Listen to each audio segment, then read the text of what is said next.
Hey everyone, David C. Anderson here coming at you from the Knife Center. And it's our favorite time of the week because a bunch of cool new knives hit our shelves every day. And we've got the coolest that have just landed. Let's check them out.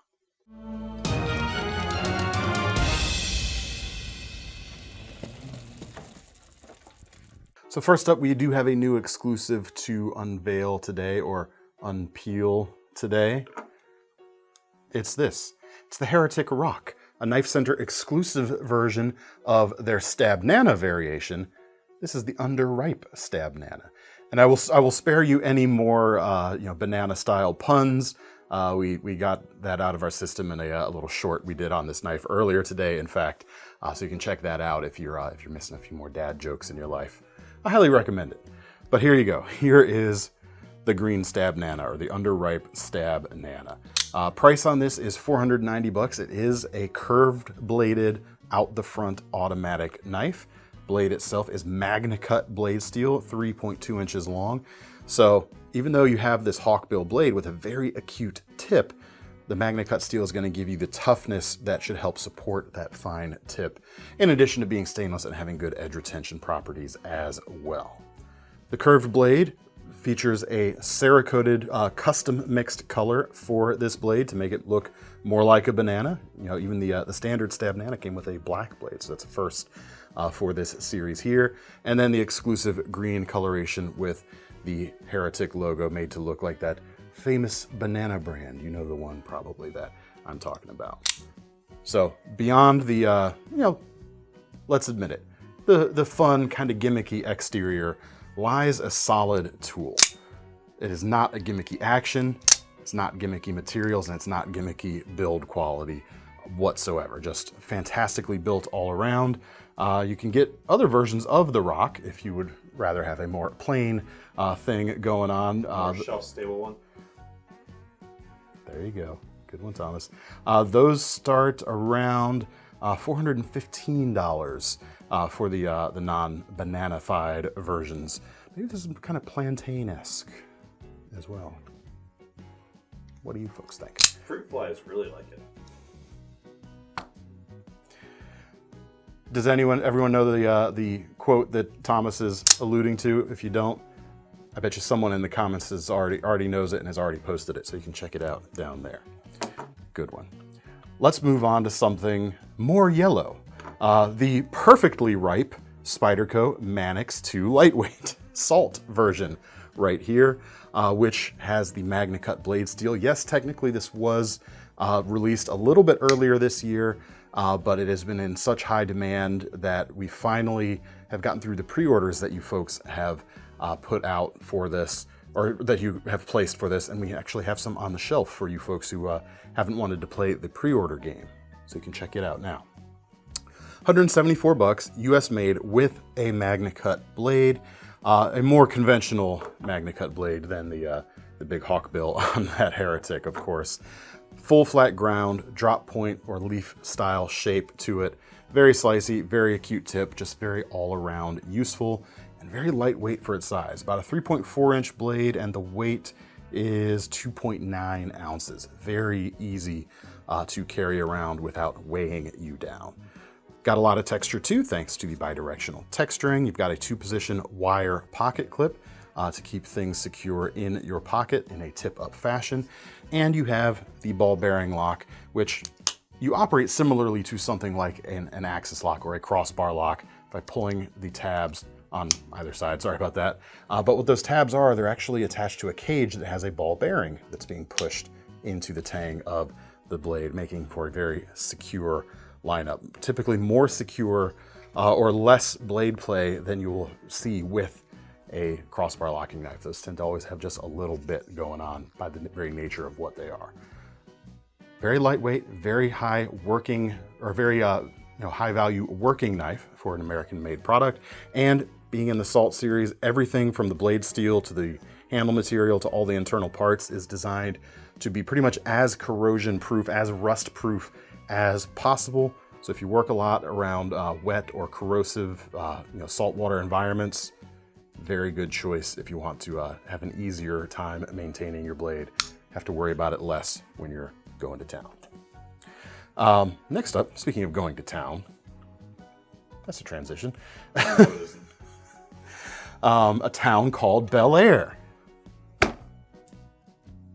Anyone Fresh Prince fans out there? Anyway, we have several new Kershaw models. We actually posted a live stream video of them earlier this week, but I know not everyone watches things, all of our videos. A lot of folks just tune in for this new knives video. So I wanted to pull a few of those, just 3, to showcase here.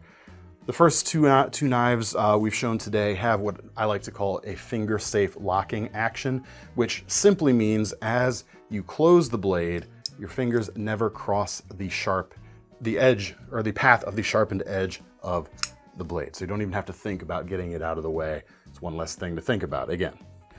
So yeah, technically an OTF has finger-safe locking action, as does the ball bearing lock.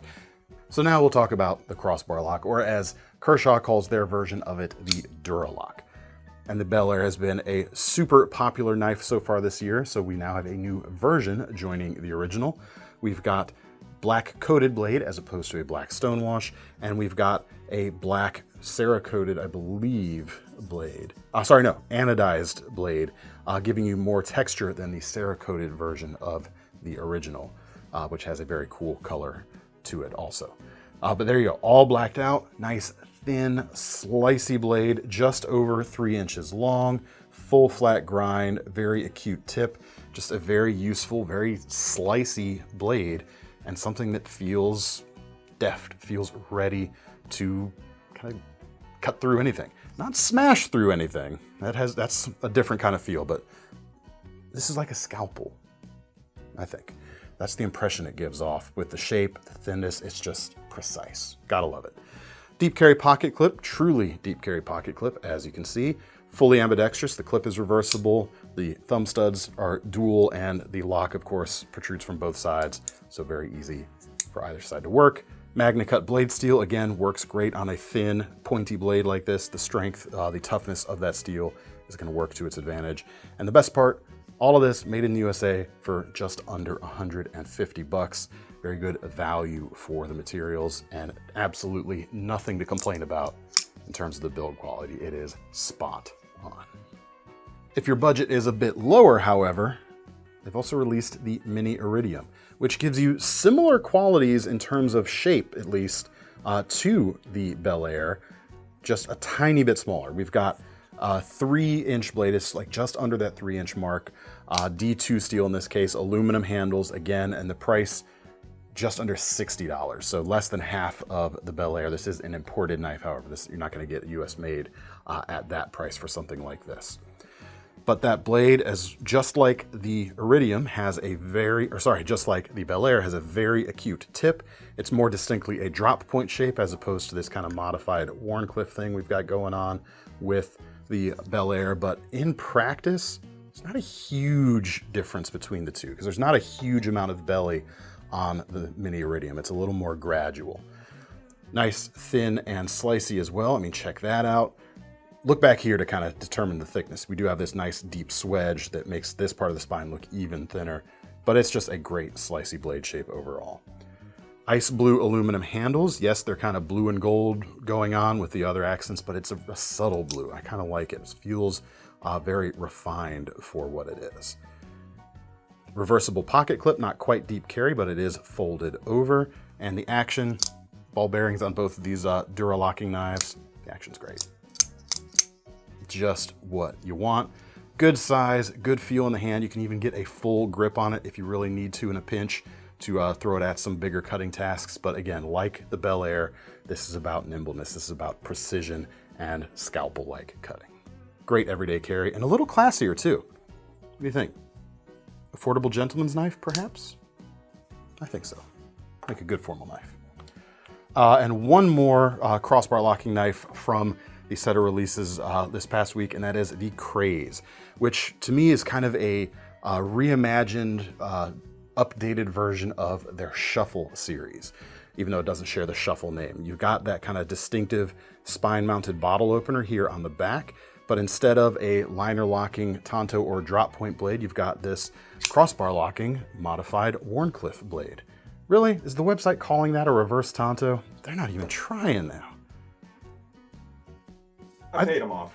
Thomas, in all seriousness, even you would agree that's not really a reverse Tonto. It's too gradual here. This is, if anything, it's a reverse drop point. Moving on. We could argue all day. Can we? Anyway, what I like about the blade shape too is with this shape compared to especially the original Shuffle, which was a drop point that was kind of all belly, this feels more useful and more capable at this small size. I think at least I would be able to use this edge a bit more effectively than the edge on the Shuffle. And I have a couple Shuffles actually. Have used it, am experienced with it. This one just feels, I don't know, a little more capable for its size, which is about 2.35 inches. 8CR steel with a very thin edge and a very nice hollow grind, black washed finish, injection molded handles, spine mounted deep carry clip, very deep as you can see right there and very subtle from the outside. I did mention that the texture on this contoured GFN handle had the same kind of texture molded into it as the Kershaw Heist. I said that on Tuesday. I was incorrect. It's a different texture, but it's kind of similar. Action is quite good. Ball bearings in this pivot as well. I like the closed profile too. There's some echoing lines in the spine here, echoing the back of the knife handle. It's just really nicely put together. And price, about 40 bucks too. If you'd like your small knife to have some more premium materials, but you're still operating on a bit of a budget, the Vosteed Mini Nightshade. There's some new versions of this. Here it is size-wise compared to that new Craze right there. Overall length is pretty close. It's a little bit larger than the Craze, and you've got a little bit more blade length too. $75 for this. 2.6-inch blade, Sandvik 14C 28N steel. So very tough stainless steel. Holds an edge pretty well, not like something like MagnaCut, of course, but I do appreciate the fine-grained toughness and edge stability that this steel provides. And nice milled aluminum handles, green and gold, great colorway, nice crown spine, just that extra touch of class here. And speaking of that blade, 2.6 inches, leaf shaped, it's kind of that Sheelan cutter style, full flat grind, again, thin. Slicey blades are the name of the game today, it seems. Love that. The blade itself points down very naturally, so using that tip, you might have to bend your wrist a little less depending on what types of tasks you're doing. That could be pretty nice. And yet it still feels precise. It doesn't feel, it points fairly naturally, I guess. And that might be the curve of the handle right here. I'm not sure what it is that is making me think that, but I'm thinking that nonetheless. Reversible clip, ambidextrous crossbar lock, and dual thumb studs, so another perfectly lefty and righty friendly knife. As far as the action goes, this one actually feels a little bit stiffer than other versions of the Mini Nightshade I've experienced in the past, which is not to say it's a bad thing, it's just a little bit different than what I've had on this knife before. But as you can see, it works quite nicely. Let's see, does Vosteed call their version of the crossbar lock anything in particular? Do they have their own name for it? If they do, it's not on our page, so we're gonna ignore that for now. If there is one, maybe Thomas will have a text overlay up here. Maybe. Next up, a Jeff Blofeld collaboration with Vosteed. This is the Psyop top liner lock front flipper. There are 4 versions of it. They come in at $249. You can get them with a flat titanium handle with checkering or a contoured titanium handle. Each one of those can be had in black or gray, as you can see the 2 variations right there. So that 2 plus 2 equals 4. Let's do this one because it'll show up a little better on screen and on my darker shirt here. 3.32-inch L-Max blade, drop point with a high flat grind, slightly thicker than some of the things we've looked at today, but still on the appropriately thin side for enough sliciness. Nice swedge, full length on that. Milled titanium pocket clip mounted from the inside or secured from the inside, so nice clean look when it is in your pocket, no screws poking out. And you have the top liner lock, which in Vosteed nomenclature is their name for a button actuated compression style lock. Spyderco, of course, famous for their compression lock. The patent has run out on that, so other folks can use it now, but they still have the name. So we still haven't decided what's a good, perfect generic name for this. Like with Axis lock, you got crossbar lock. With this, and I don't know, comp lock. I had a stupid idea earlier today. I'm going to share it with you just because I enjoy sharing stupid stories. Buckle in, guys. So some folks think of the compression lock as sort of a top or spine mounted liner lock like experience. Why not the spiner lock? Yeah. I know it's dumb. Fine. Roast them in the comments. What are you going to do about it? But it has a sort of ring to it, a spiner lock. I like it. As far as opening action on this knife, let's get back to the serious bit, shall we? We've got a opening hole in the blade, which works very easily with the thumb, works very easily with the reverse flick, I promise you. You've also got, here, there we go. See, I told you. You've also got a front flipper, and I have not tried to front flip this yet. This will be the first time I try right now on camera, and you folks know I'm not always good at front flippers. No problem. You can also hold the button down to remove that spiner lock out of the way and flick it open if you'd like. Nice full grip on the handle. I do have slightly larger than average hands, and I still have all 4 fingers on that handle, no problem. And because there's this finger choil cut out making room for that button on the inside, you do have that choke up capability. That does reduce your usable edge in the process. In terms of actual sharpened edge, we're a hair over 2 3/4 of an inch. Should be noted, the non-checkered versions have contouring to the handle. Feels a little bit different than the flat-sided versions, which come with the checkering, but both feel good. Hang on. I'm going to say something I never thought I would say. I actually prefer the flat in terms of the way it feels in my hand. They both feel good, but I like this a little better. Interesting.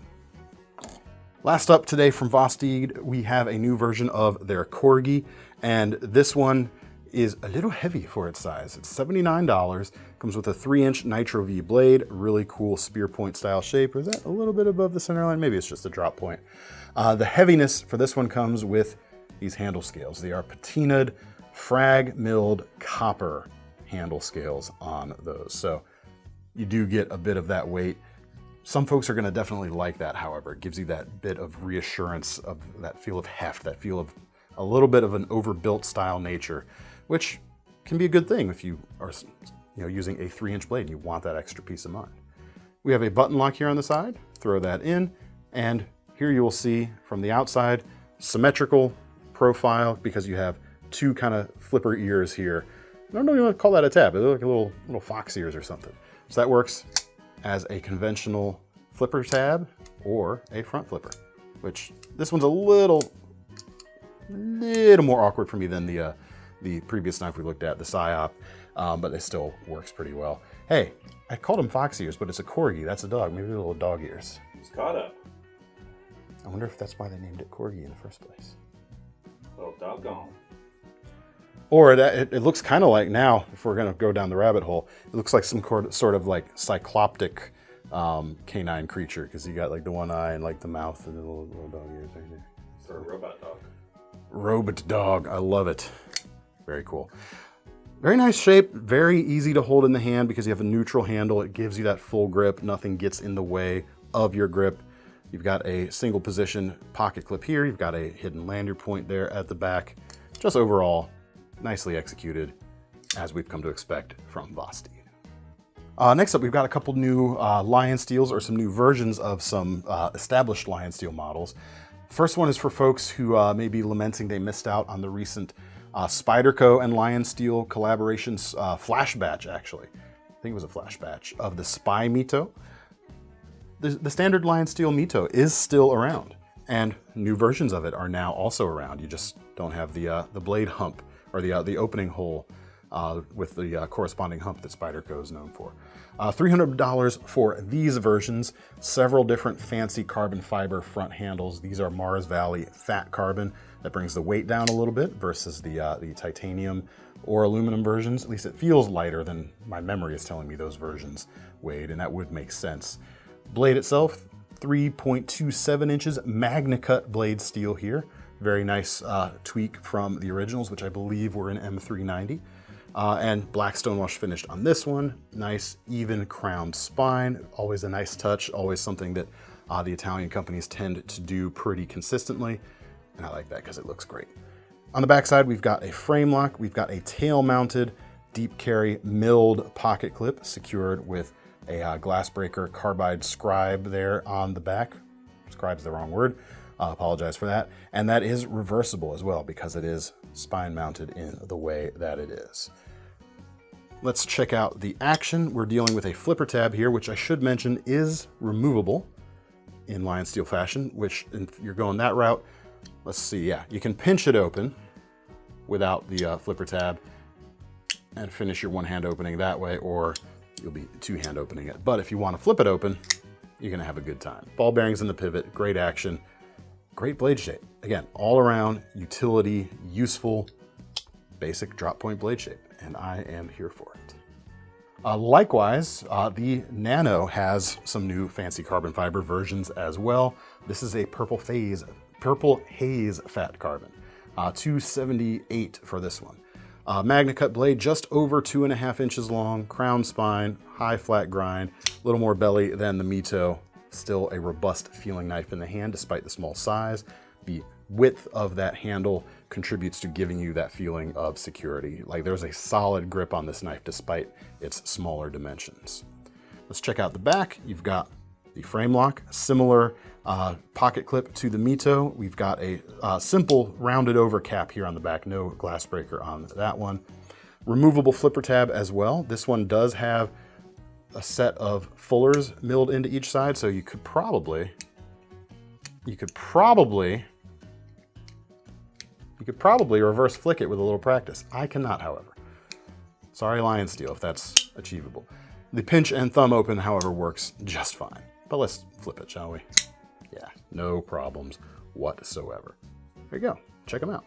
These and other colors, other fat carbons available now. Next up, we've got some Gerbers to take a look at. The first is the Minisada, coming in at about $44.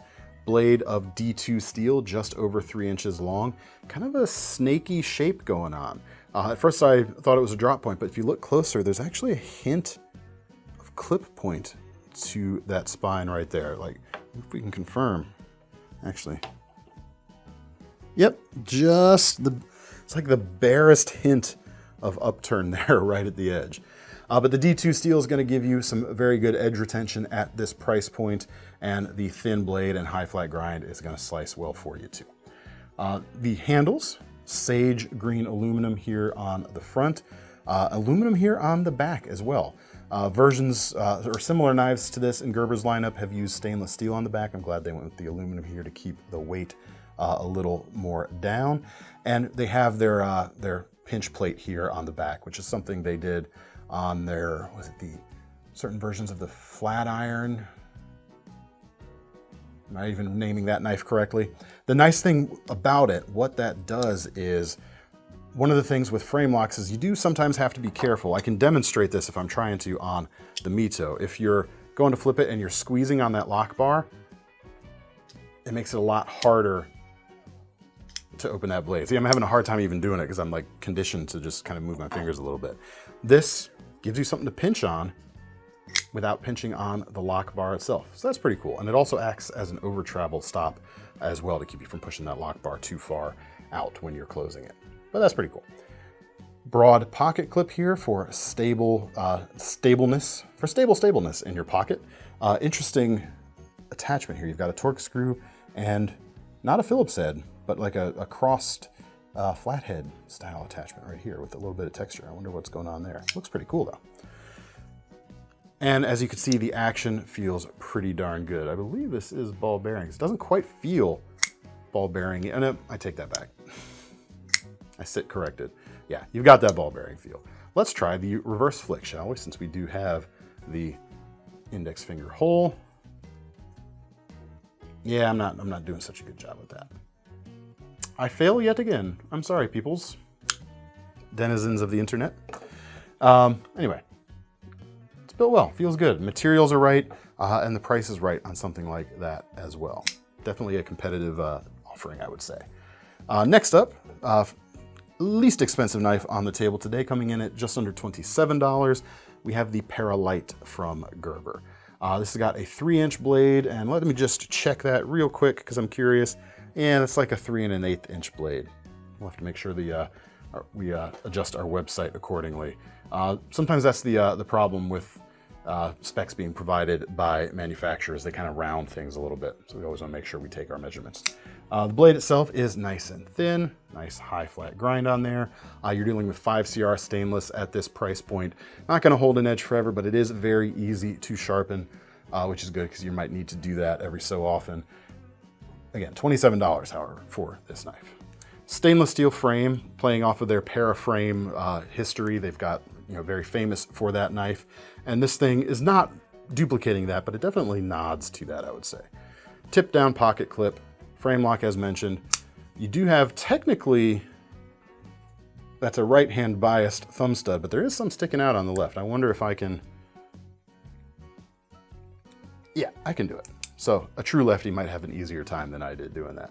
And I bet you, because of the machining on there, jimping perhaps, I bet you could reverse that for left-hand carry if you wanted. But the clip, however, is not reversible, so just keep that in mind. Next up, a Gerber fixed blade. It is a new version of the StrongArm. And if I were buying a StrongArm today, this would be the StrongArm I would buy, because all the other StrongArms have a black coated blade, and I tend to just prefer uncoated blades. So you've got now a stone-washed version joining the lineup. US made, comes in just under $90 right now. But you've got that drop point shape with that heavy stone-washed finish, just under 5 inches long with a saber height flat grind going on. Just a nice all-around style of knife shape and grind.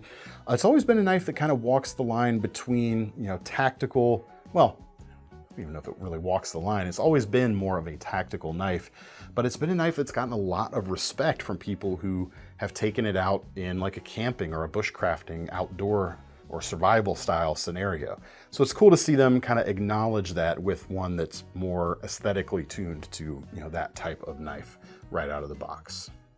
But the blade can stand up to the abuses that that style of knife has needed. It's 420 HC, it's not gonna hold an edge forever, but it has been shown to be a very durable knife. Blade is a little bit on the thicker side, about 5/32 of an inch thick, combined with the mid-height flat grind as mentioned. It is just durable as all get out. You've got a full-length tang protruding here at the back, so you've got a point to concentrate your force, and you've got rubber grippy overmold to keep vibrations from shocking your hand too much for using this as a batoning knife. Cold environments, also a good thing there. The sheath is injection molded, and it is right here. Clicks in, it is ambidextrous, which is quite nice as well. Comes with this dangler loop, which can be worn on the belt like so. Retention strap there. It also comes in the box with an attachment that can be looped through these sections on the back of the sheath, and you can carry it horizontally on your belt that way, whether cross draw or scout carry. You've got that option, all inclusive of the price.